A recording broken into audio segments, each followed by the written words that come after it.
আজ পুরীতে আমাদের লাস্ট ডে, তাই সকাল সকাল ঘুম থেকে উঠে চলে আসলাম আমরা বিচের ধারে। আজ যেহেতু বাড়ি চলে যাব, তাই তো আজকে সমুদ্রে স্নান করতেই হবে। তাই স্নান করার আগে আমরা সবাই ফটোশ্যুট আর ভিডিও শ্যুট করে নিলাম, কারণ আবার কবে আমরা সমুদ্রে আসবো নিজেরাও জানি না, বা আদৌ আসবো কি না। তাই যখন একবার সমুদ্রে এসেছি তখন তো অনেক ফটো ভিডিও তো তুলতেই হবে, এগুলো আমাদের কাছে মেমোরিজ হয়ে থাকবে। তো উটটাকে আমি একটু আদরও করে নিলাম, আর দেখো কত সুন্দর লাগছে, উটটাকে আবার টেডি বিয়ার দিয়ে সাজিয়ে রেখেছে। তারপর ড্রেস চেঞ্জ করে আবার আমরা সমুদ্রে স্নান করার জন্য আসলাম।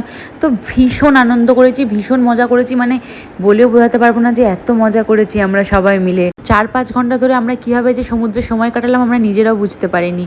তো তারপর আমরা হোটেলে এসে ফ্রেশ হয়ে নিলাম, আর মুখের অবস্থা তো তোমরা দেখে বুঝতেই পারছো কী হয়েছে। তারপর আমরা চলে গেলাম লাঞ্চ করতে দুপুরে। তো সবাই একটু শরীরটা টায়ার্ড ফিলও করছিল।